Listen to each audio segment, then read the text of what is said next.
For decades, we have associated Carl Jung with the monumental landscapes of the psyche, the collective unconscious, archetypes, and the intricate dance of the shadow and the self.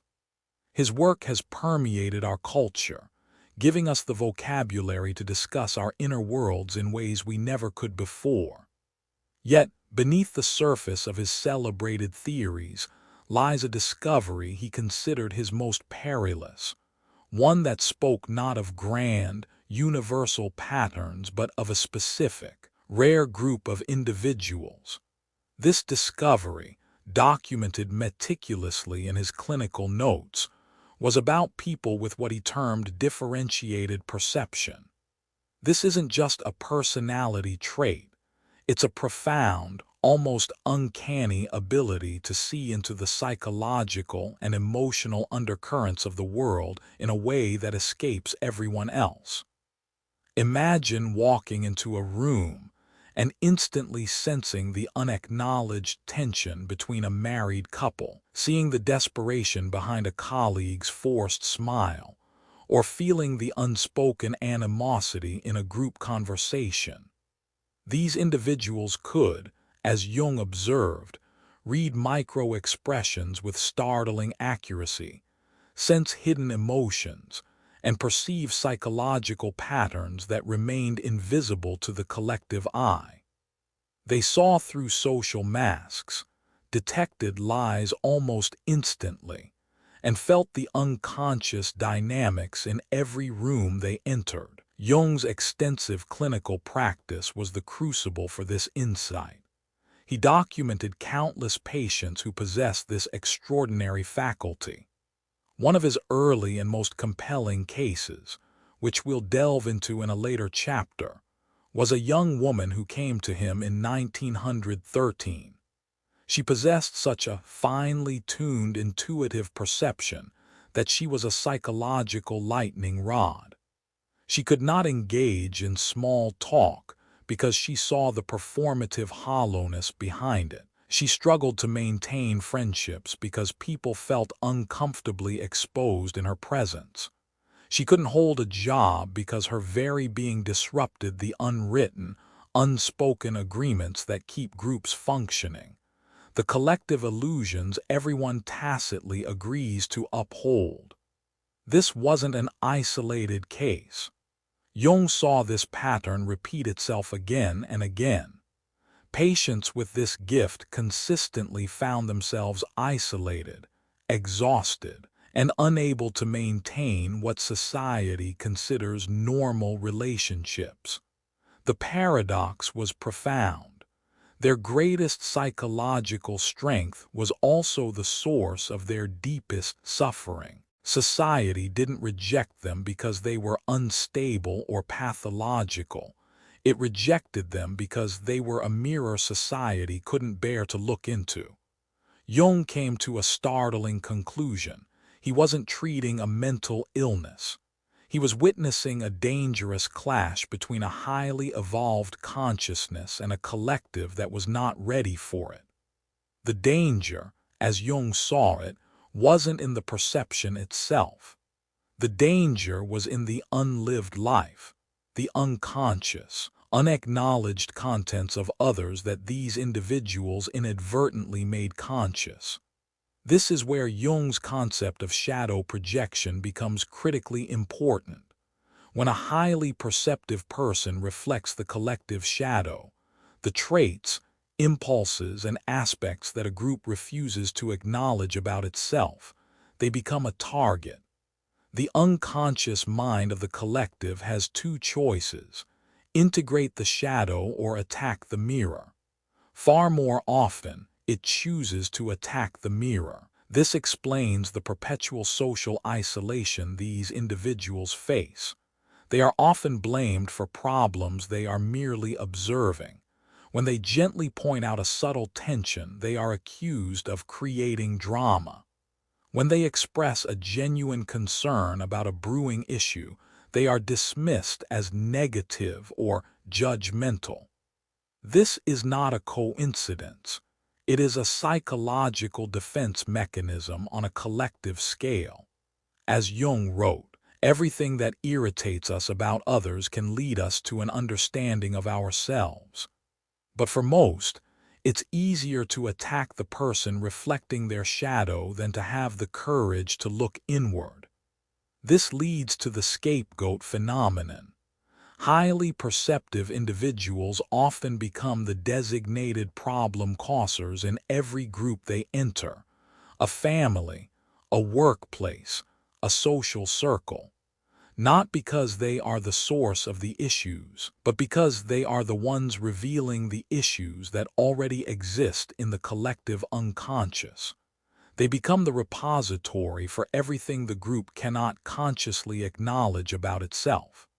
This pattern explains why they don't just feel misunderstood. They feel systematically targeted by a force they can't rationally explain.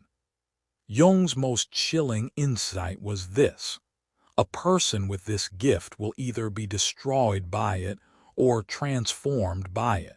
The unintegrated perception leads to overwhelm, isolation, and psychological collapse.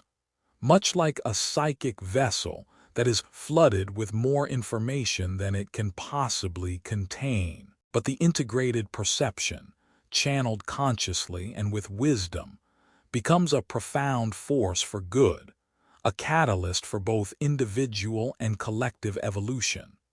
The ultimate danger wasn't seeing what others don't. It was in failing to develop a conscious, integrated relationship with this extraordinary ability. This discovery was dangerous because it revealed a path that was fraught with peril, but also one that held the key to a higher level of human consciousness. It showed Jung that some individuals are born not to fit in, but to evolve beyond the current limitations of the collective psyche. And their path, while solitary and challenging, is absolutely essential for the future of humanity. Jung's most compelling evidence for this phenomenon began with a patient he described in his private notes as a highly introverted, intuitive type. She came to him in 1913, a time that mirrored her own psychological turmoil, as Jung himself was grappling with his own profound psychological crisis following his break with Freud. This patient represented what Jung would later categorize as the rarest of all personality types. She possessed what he called undifferentiated intuitive perception, a gift so potent it verged on a curse.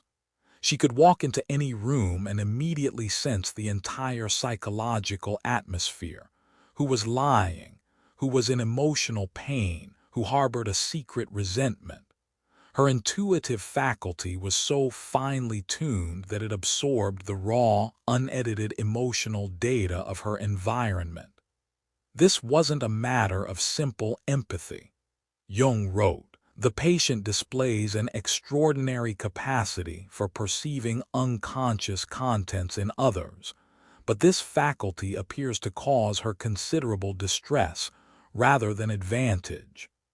She couldn't engage in small talk because she saw straight through every social pretense. Her perception was a truth serum, and most social interactions are built on a mutual agreement to ignore certain truths. She couldn't maintain friendships because people felt psychologically exposed and deeply uncomfortable around her. Even her presence was disruptive. She unintentionally violated the collective unconscious agreements that keep groups functioning smoothly. Jung quickly realized he wasn't treating a pathology in the traditional sense. He was observing what happens when consciousness becomes so advanced that it becomes socially dangerous. His patient described people with a startling accuracy that was unnerving to him at first. She would speak of others as if she had direct access to their private thoughts and hidden motivations. When Jung, with his methodical clinical approach, would verify her observations through careful questioning, they proved remarkably accurate. This was not psychosis or delusion. It was a form of advanced consciousness, but a consciousness so far ahead of the collectives that it had become a liability. Her extraordinary perception, being so seemingly impossible to explain, led Jung to investigate what he would later term participation mystique. This is the psychological phenomenon where individuals with highly differentiated intuition become overwhelmed by the unconscious contents of others. He noted in his Red Book, a deeply personal and revolutionary work, that there are those among us whose psychic apparatus is so finely tuned that they absorb not merely conscious communications, but the entire unconscious atmosphere of their environment. This patient was a living, breathing example of this concept. She didn't just feel deeply. She perceived deep, repressed patterns that others were blind to. She saw the depression behind forced smiles and sensed the desperation beneath confident presentations. She felt the collective shadow that groups unconsciously agree to ignore, and it was a burden she could not escape. Jung's insight into her condition led to a profound realization. The danger wasn't in the perception itself, but in the psychological isolation it created. When one sees so clearly what others cannot or will not see, they become a mirror that society cannot bear to look into. This created what Jung called the problem of the superior function, where your greatest psychological strength becomes the source of your greatest suffering. Her gift was the very thing that separated her from the very people she longed to connect with. This patient's case laid the groundwork for Jung's theory of individuation, a path he would later develop to help these individuals move from being consumed by their gift to integrating it as a source of wisdom. Her journey became a blueprint for countless others who felt, as she did, like an island of awareness in an ocean of unconsciousness. Jung's study of his patient and others like her revealed that their struggle was more than a personal one. It was a profound clash with the collective unconscious, a silent, powerful force that governs social interactions. He identified 3 specific dangers that made this gift so threatening, dangers that could derail an individual's life and, in his view, pose a threat to the stability of the group. The first danger was collective unconscious disruption. Jung observed that groups, be it a family, a company, or even an entire culture, function partly through what he called collective agreements. These are unspoken, unconscious rules about what will and will not be acknowledged. For example, a family might have a collective agreement to ignore a parent's alcoholism. A company might have a shared agreement to pretend a charismatic leader isn't also a deeply insecure bully. These agreements, while often destructive in the long run, provide a sort of psychological cohesion. The highly perceptive individual, simply by existing authentically, inadvertently violates these agreements. They see the truth of the situation without even trying, and their very presence becomes a destabilizing force. Jung saw this as a primal threat. When a person's clear perception shatters the shared illusions that hold a group together, they are no longer seen as a person with a gift. They are seen as a problem, an agitator, or a troublemaker. This leads directly to the second danger, psychological isolation. This isn't just a matter of feeling lonely. It's an existential isolation, a sense of living on a different plane of reality than everyone else. Jung documented how differentiated perception creates what he called the problem of the superior function, where your greatest psychological strength becomes the source of your greatest suffering. This person's curse of consciousness is that it cannot be shared with those who don't possess it. They become an island of awareness in an ocean of unconsciousness. They see the unspoken motives, the unacknowledged desires, and the repressed emotions that fuel every interaction. While others are living on the surface, they are living in the depths, unable to share the truth of what they see. This isn't a social choice. It's a profound, unbridgeable chasm. Jung's patient reported feeling like she was speaking a language no one else understood. She felt like she was trapped behind a pane of glass, watching others live in a world she could perceive in full detail, but could never truly be a part of. This kind of isolation isn't cured by finding more friends. It requires a fundamental shift in how the individual relates to their own perception. The most dangerous peril, however, was identity dissolution. Jung found that people who absorb unconscious contents from others often lose contact with their own authentic personality. They become so flooded with external psychological material that they can no longer distinguish between their own inner world and what they are absorbing from their environment.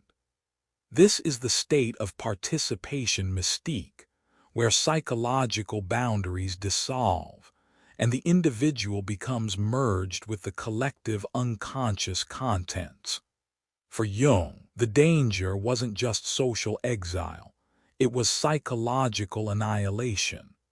The individual's personality could be completely lost, replaced by a kind of collective possession.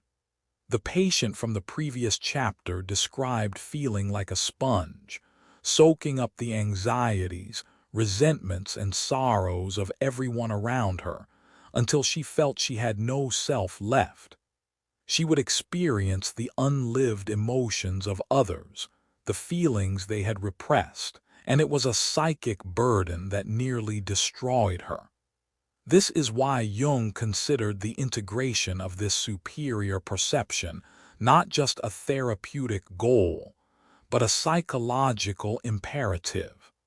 Unintegrated superior perception posed genuine dangers to both the individual's well-being and the collective's. It was a ticking time bomb. Jung's work from this point forward was dedicated to finding a systematic approach to help these individuals navigate these three dangers, to help them recognize what was happening, to establish a healthy sense of self, and to find a way to use their extraordinary ability as a gift rather than suffer it as a curse. This was the foundation of his work on individuation, a path he believed was essential not just for a few unique individuals, but for the evolution of human consciousness itself. Jung's journey through the treacherous psychological landscape of his patients led him to a critical turning point. He realized that simply diagnosing the problem wasn't enough. A viable path forward was needed. This necessity gave birth to his most enduring and profound concept, the individuation process. This wasn't a quick fix or a simple therapy, but a systematic, lifelong approach to maintaining a strong individual identity while consciously engaging with the overwhelming force of the unconscious, both one's own and that of others. Jung believed this process was the only way to transform the curse of superior perception into a gift. The first phase of this process is recognition and differentiation. Before one can manage a deluge of unconscious information, they must first learn to identify its source. Jung taught his highly perceptive patients to become conscious discriminators. This meant learning to distinguish between their authentic inner experiences and the psychological material they had unconsciously absorbed from their environment. This is a far more difficult task than it sounds, especially for someone who has spent a lifetime being a psychological sponge.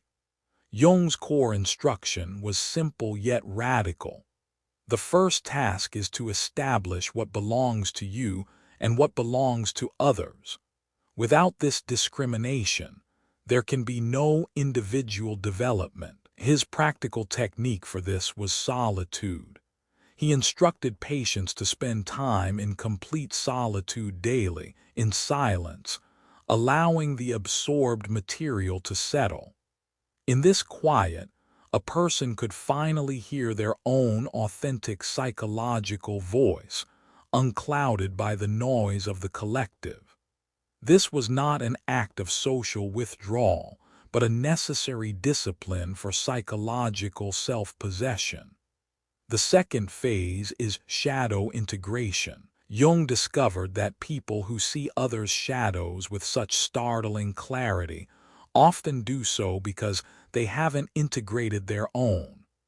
The more you deny your own capacity for deception, selfishness, or cruelty, the more disturbed you'll be when you observe these qualities in others. It's a fundamental principle of psychology. What you refuse to acknowledge in yourself, you will see and judge most harshly in others. Jung's famous quote applies here with particular force. Everything that irritates us about others can lead us to an understanding of ourselves. But this insight is only useful if we have the courage to turn inward rather than remaining perpetually focused outward. Shadow integration means acknowledging that you, as a human being, contain every human quality you observe. This doesn't make you a bad person. It makes you a complete person, one who can see clearly without the lens of judgment.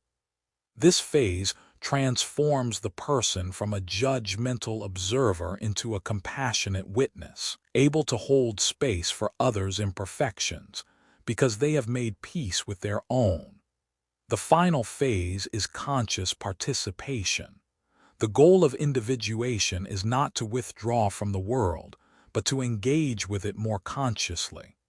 This phase involves the ability to interact with others' psychological contents without being overwhelmed or losing your individual identity. Jung emphasized that the individuated person can serve as a bridge between the conscious and unconscious, helping to make the unconscious conscious in others without sacrificing their own psychological integrity. This requires developing what Jung called psychological containers, the ability to temporarily hold and process others' unconscious contents while maintaining a firm awareness that they are not your own. It is the ability to listen with full presence to another's pain without absorbing it, to offer insight without becoming a martyr. The patient from our previous chapter, after years of dedicated work, learned this art.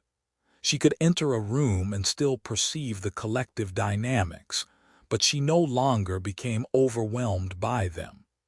Instead of being a psychic sponge, she became a psychological mirror, reflecting what was needed without being possessed by it. This transformation enabled her to find meaningful work as a counselor, where her differentiated perception became a powerful therapeutic tool rather than a personal burden. Jung viewed this three-phase journey as the only way for the highly perceptive individual to avoid the perils of the psyche and fulfill their potential. He understood that this rare ability either destroys or transforms. The unintegrated individual is a victim, perpetually tossed by the psychological storms of others. The integrated individual is a master, capable of navigating those same storms and helping others find a safe harbor. This process was not about seeing less. It was about learning to see more wisely. It was a path from dangerous isolation to conscious service, a transformation Jung believed was essential for the evolution of human consciousness itself. Jung's work was never confined to the clinical office. To truly understand the power and peril of differentiated perception, he turned to history, examining the lives of figures who possessed extraordinary insight. He sought to understand what separated those who were destroyed by their gifts from those who were transformed by them. Two figures, in particular, served as powerful archetypes for this dichotomy: Friedrich Nietzsche and Meister Eckhart. Their lives offered a stark warning and a profound example of how unintegrated and integrated perception manifests in the world. The case of Friedrich Nietzsche served as Jung's prime example of what happens when superior perception remains unintegrated. Jung was deeply influenced by Nietzsche's philosophy and acknowledged his devastating clarity in seeing through social, religious, and philosophical facades. Nietzsche possessed a piercing gaze that revealed the hypocrisy and latent nihilism of his era. He saw the death of God long before the collective was ready to acknowledge the cultural and spiritual void it left behind. Jung wrote about Nietzsche's brilliant, yet tragic, trajectory in Memories, Dreams, Reflections. He noted that while Nietzsche possessed extraordinary insight into human nature, he never learned to integrate these insights constructively. Instead of using his perception in service of healing, he wielded it as a weapon against a society he saw as hopelessly corrupt and unconscious. His language was full of venom, his pronouncements often harsh and isolating. He became consumed by what he saw, rather than transformed by it. Jung observed, Nietzsche possessed extraordinary insight into human nature, but he remained identified with his superior function rather than integrating it into a balanced personality. His perception didn't lead to wisdom, but to a kind of psychological inflation, a towering ego that believed it alone held the truth. This led to a profound and tragic isolation. His eventual psychological collapse was, for Jung, a direct result of this unintegrated perception. A mind so full of truth it had no one to share it with, and no inner structure to contain it. He became a prophet without a tribe, a brilliant mirror that ended up shattering under the immense pressure of its own reflection. In stark contrast, Jung extensively studied the medieval mystic Meister Eckhart, whom he considered an example of successfully integrated superior perception. Eckhart possessed what Jung called mystical intuition, the ability to perceive spiritual and psychological realities that were inaccessible to the average person. He saw the unity of the human soul with the divine in a way that defied conventional religious dogma. But unlike Nietzsche, Eckhart channeled his insights into compassionate service. He spoke in parables and analogies, in language that invited understanding rather than resistance. He didn't condemn, he illuminated. Jung noted that Eckhart's success came from what he called conscious humility, the recognition that superior perception is a gift to be shared wisely, not a weapon to be wielded. Eckhart understood that his job was to serve as a bridge between the spiritual depths and the human world. He saw clearly, but spoke in ways that nourished others without overwhelming them. His life was a testament to the idea that true power lies not in seeing all the darkness, but in using that sight to bring light. Most significantly, Jung documented his own struggle with overwhelming perception during his own confrontation with the unconscious, from 1913 to 1919. This was a period of intense psychological turmoil where his superior perception of unconscious contents, both his own and others, nearly destroyed him. He wrote, "I was menaced by a psychosis and was saved only by my ability to understand what was happening to me through my work with patients." His breakthrough came when he realized that his overwhelming perceptions weren't pathological but evolutionary. They represented consciousness, attempting to evolve beyond current collective limitations. This realization transformed his approach to patients with similar gifts. He understood, firsthand, that the path of the highly perceptive individual is not to see less, but to see more wisely, not to perceive less deeply, but to engage more consciously. The examples of Nietzsche and Eckhart proved that the outcome was not predetermined. The danger of seeing everything isn't that you see too much. It's that you might never learn to see with the integration and wisdom your gifts demand. Jung's personal struggle and his analysis of historical figures like Nietzsche and Eckhart led him to a crucial conclusion. The path of individuation, while a deeply personal journey, cannot be walked in complete solitude. For the highly perceptive individual, isolation is not just a side effect, it's a primary danger. Therefore, Jung emphasized the crucial importance of finding what he called the few who understand. This wasn't a call to build a large social circle, but to find a rare few who could engage with a differentiated consciousness without defensiveness or fear. Jung wrote in The Development of Personality, "The privilege of a lifetime is to become who you truly are. But this privilege cannot be realized in isolation. It requires witnessing by those capable of recognizing authenticity. For someone who sees what others can't, this witnessing is not a luxury. It is a psychological necessity.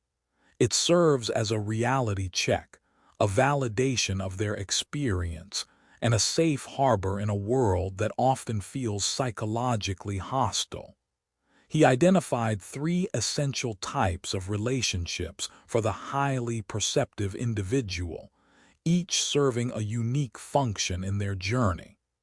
The first and most vital type is the fellow individuated person. Jung believed that those who have successfully embarked on their own journey of individuation recognize each other instantly.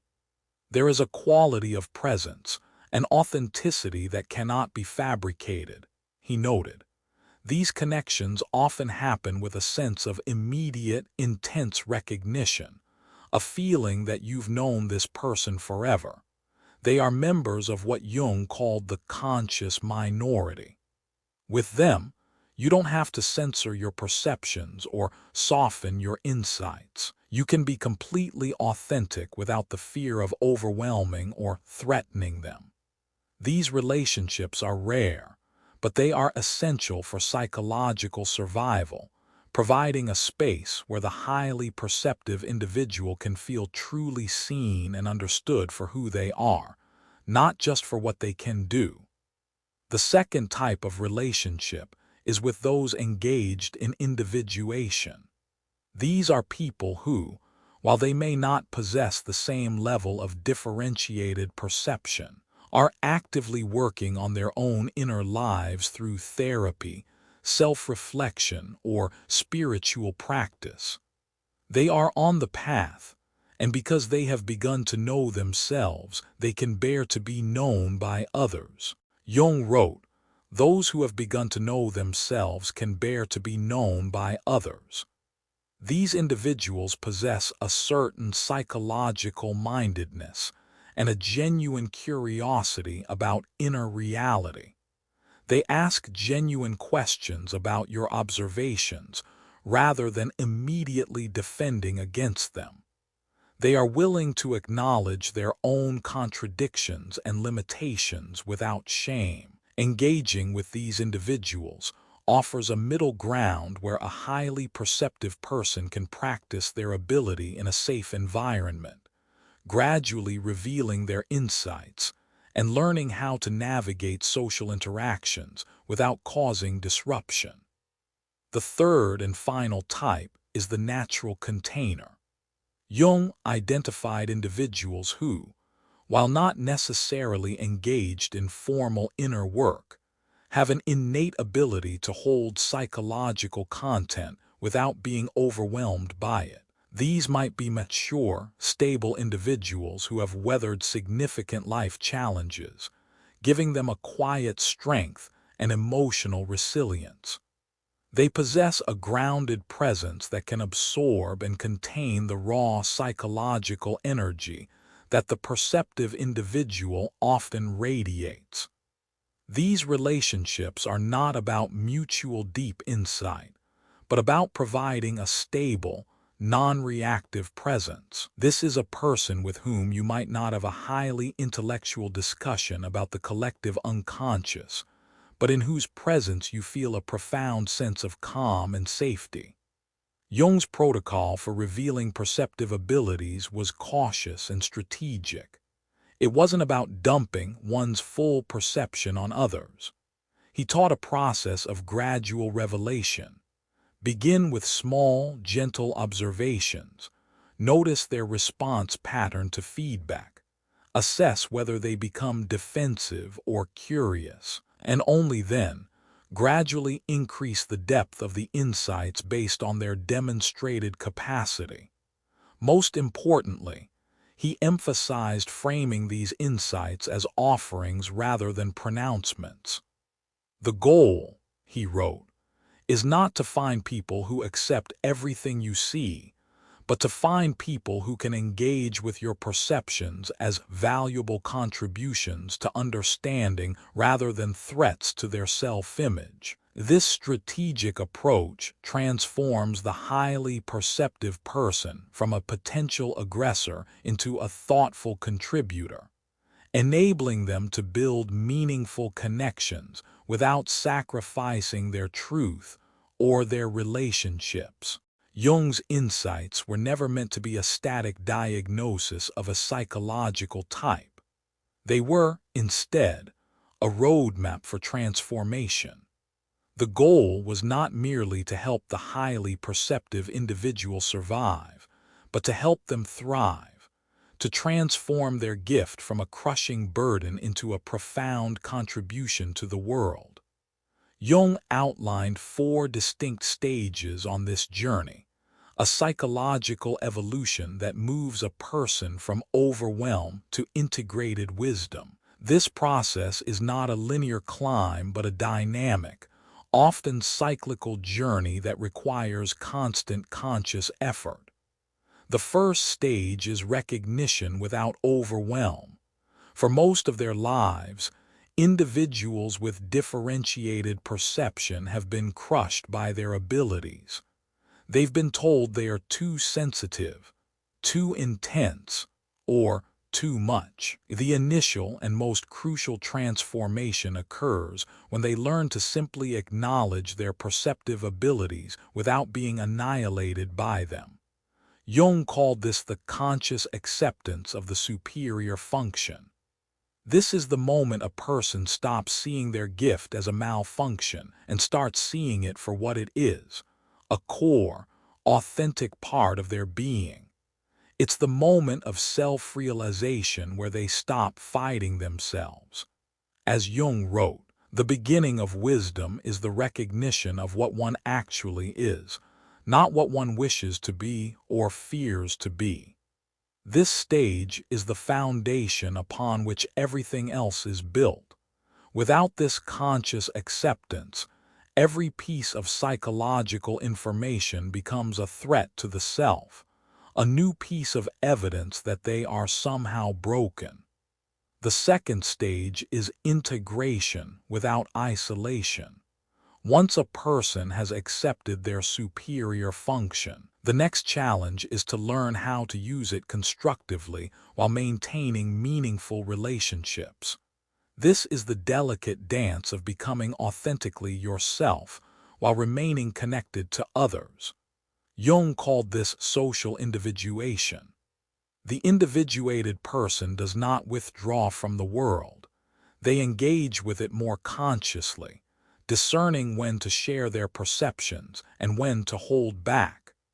This stage involves developing the gradual revelation protocol that Jung taught. It is the practical application of wisdom, learning to offer a gentle, insightful question instead of a jarring, truthful statement.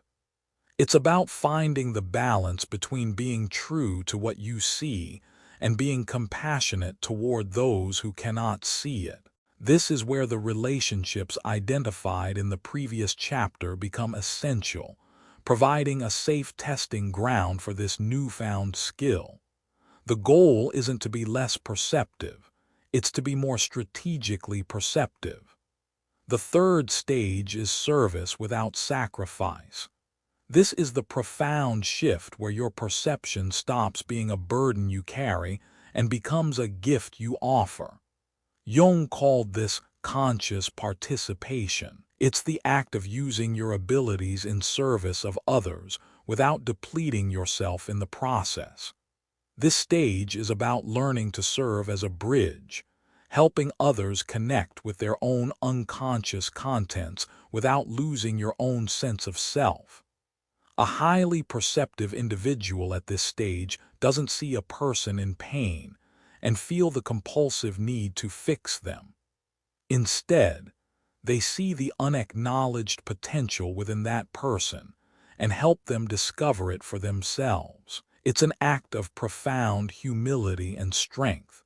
As Jung so beautifully put it, the privilege of a lifetime is to become who you truly are and then to offer that authentic self in service of the whole. This stage transforms the individual from a passive observer of psychic chaos into an active catalyst for psychological evolution. The final and most advanced stage is legacy without attachment. This ultimate stage involves what Jung called the transcendent function, using your perception to contribute to the evolution of collective consciousness, without attachment to whether others recognize or accept your contributions.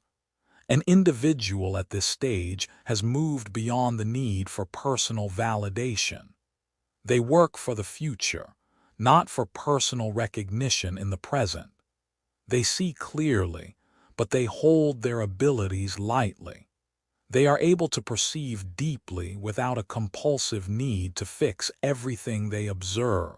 They understand that their role is simply to be a more conscious human being, and in doing so, they become a living example for others.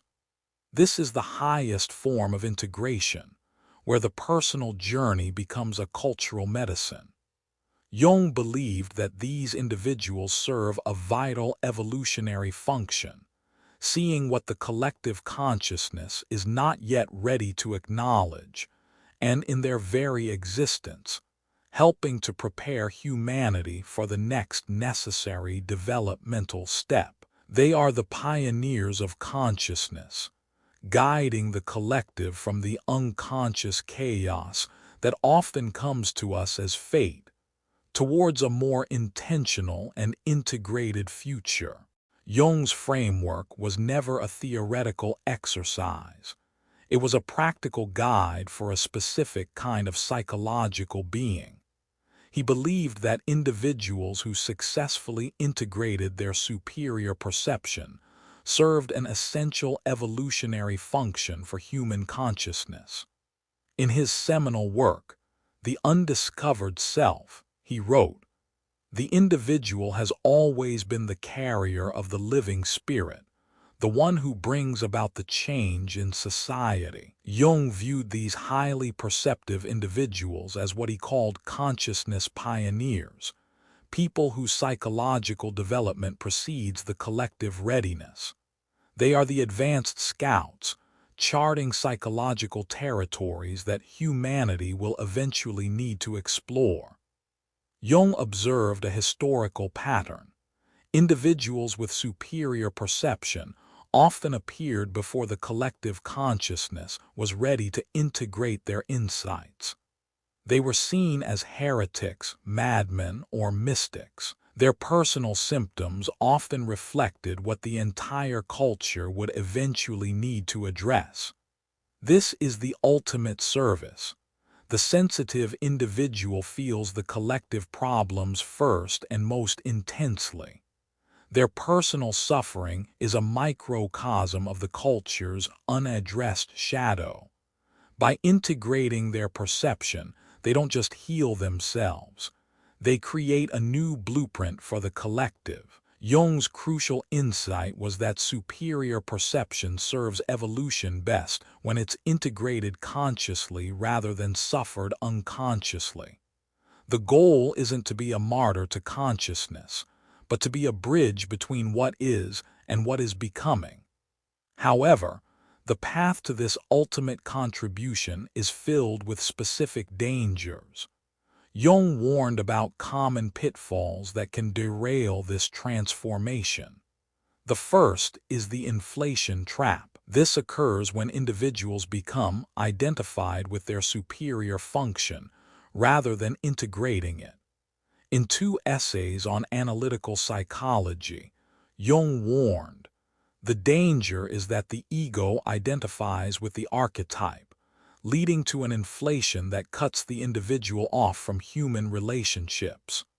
Highly perceptive individuals often fall into what he called the prophet complex, believing they must save everyone from their unconsciousness. This leads to preaching, judgment, and eventual isolation, the very thing they were trying to avoid. The moment one believes themselves to be the bearer of absolute truth, they have fallen into the trap of unconscious possession by the very forces they seek to understand. Another common pitfall is the withdrawal justification. Jung documented cases where individuals used their superior perception to justify a complete withdrawal from society. They convinced themselves that others were too unconscious to be worth engaging, which Jung recognized as spiritual superiority masquerading as wisdom. He wrote that true individuation requires engagement with the unconscious world, not escape from it. The hermit who withdraws from life has not transcended it but has been defeated by it. Genuine integration demands engagement, not retreat. Finally, there is the helper's high. Jung observed that some highly perceptive individuals become addicted to being needed. They define themselves entirely through their ability to see and help others, losing contact with their own inner development. Jung warned, when perception becomes identity, the person disappears behind the function. This isn't individuation, but its opposite, the sacrifice of personality to a role. The ultimate integration, Jung observed, is when individuals hold their abilities lightly. They see clearly without attachment to others' acceptance. They perceive deeply without the compulsion to fix everything they observe. Jung called this the transcendent function, the ability to serve consciousness evolution naturally, without forcing or preaching, simply by embodying a more conscious way of being. Remember Jung's patient from the first chapter, the introverted intuitive who came to him during his own psychological crisis. After 3 years of working with Jung's individuation process, her life was completely transformed. She learned to distinguish between her own psychological contents and what she absorbed from others. She found work as a counselor where her differentiated perception helped troubled individuals. She built relationships with people who valued her insights rather than fearing them. Most importantly, She stopped experiencing her superior perception as a curse and began understanding it as what Jung called a gift requiring conscious development. She learned not to see less, but to see more wisely, not to perceive less deeply, but to engage more consciously. This represents Jung's most dangerous discovery, that some individuals are born with a consciousness that exceeds collective readiness, and this advanced perception will either destroy them through isolation and overwhelm, or transform them into exactly what humanity needs for its psychological evolution. Your superior perception isn't a malfunction. It's an advanced feature of consciousness development. You are not broken because you see everything others miss. You are psychologically ahead of your time. The world needs your insights, but it needs them delivered with the integration, wisdom, and strategic awareness that transform dangerous perception into cultural medicine. The danger isn't in the perception itself, but in failing to develop a conscious relationship with an extraordinary ability. You are not too much for this world. You are exactly what consciousness evolution requires.